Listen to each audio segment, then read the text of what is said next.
तो ये नाटो की झलक भर है। देखिए कितना बड़ा आकार नजर आ रहा है आपके टीवी स्क्रीन पर। देखिए Norway, Sweden, Finland, Estonia, Latvia, Lithuania, Poland, Germany, France, Italy, UK भी आप मैप पर देख सकते हैं, स्पेन, पुर्तगाल, चेक Republic, Slovakia, Hungary, Romania, Bulgaria, Greece, तुर्की, अमेरिका का हटा दें तो ऐसे कुल 31 देश हैं। यानी कि अगर अमेरिका को एक्सक्लूड करें तो कुल 31 देश हैं जो धीरे धीरे अमेरिका के खिलाफ युद्ध में उतर सकते हैं और अमेरिका के खिलाफ एक महासंग्राम की शुरुआत हो सकती है।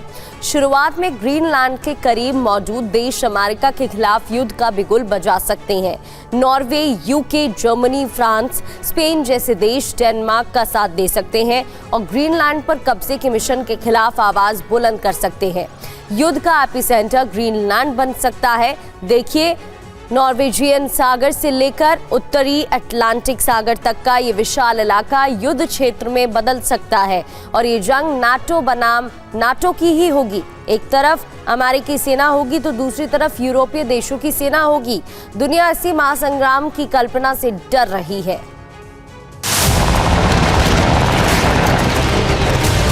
ग्रीनलैंड पर अमेरिका और यूरोप के बीच जंग शुरू होने की सिर्फ अटकलें नहीं हैं, माहौल तैयार भी होने लगा है।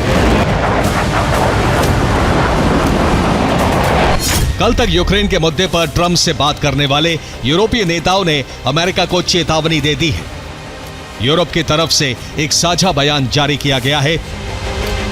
फ्रांस के राष्ट्रपति मैक्रो, जर्मन चांसलर मर्स, इटली के पीएम मेलोनी, पोलैंड के पीएम टस्क, स्पेन के PM Sanchez, British PM Starmer, Denmark के पीएम फ्रेडरिक्सन की तरफ से बयान जारी किया गया। इसमें कहा गया है ग्रीनलैंड वहां के निवासियों का है। डेनमार्क और ग्रीनलैंड से जुड़े मामलों पर फैसला करने का अधिकार सिर्फ डेनमार्क और ग्रीनलैंड को है। अमेरिका समेत नेटो सदस्यों को यूएन चार्टर के सिद्धांतों के मुताबिक दूसरों की संप्रभुता, क्षेत्रीय अखंडता और सीमाओं के उल्लंघन को रोकने के लिए तत्पर रहना होगा। अमेरिका को लेकर यूरोप का यही तल्ख अंदाज युद्ध की वजह बन सकता है। यूरोप ने जाहिर कर दिया है कि ग्रीनलैंड पर सभी एक मत और एकजुट हैं। अमेरिका को इसका ध्यान रखना ही होगा।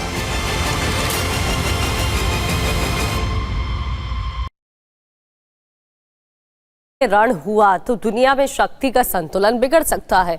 युद्ध शुरू होते ही नाटो का अस्तित्व खत्म हो जाएगा क्योंकि अमेरिका भी नाटो का ही सदस्य है। अभी यूरोप में एकजुटता है और युद्ध छिड़ा तो अमेरिका के खिलाफ यूरोप अलग ग्रुप बनकर उभरेगा। नाटो के बिखरने से अमेरिका दुनिया में अकेला रह जाएगा। परमाणु युद्ध छिड़ने का भी खतरा बना हुआ है।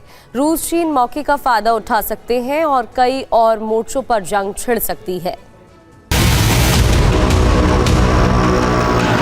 अमेरिका के रुख से यूरोप में भी भय है।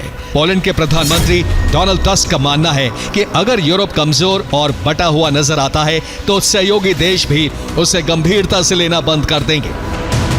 टस्क ने यूरोप से एक होने और ताकत बढ़ाने की अपील की है। ब्रिटिश प्रधानमंत्री कीर स्टारमर ने भी सोमवार को कहा कि वो ग्रीनलैंड की रक्षा में डेनमार्क के साथ खड़े हैं। अब तक ये साफ हो चुका है कि ट्रंप अगर मिशन को आगे बढ़ाते हैं तो यूरोप अमेरिका से बहुत दूर ही नहीं होगा बल्कि दुश्मन भी बन जाएगा। ट्रंप ने ग्रीनलैंड के लिए यूरोप को खोने का फैसला लिया तो अमेरिका दुनिया में अकेला पड़ जाएगा। Bureau report, TV9, Bharatvarsh.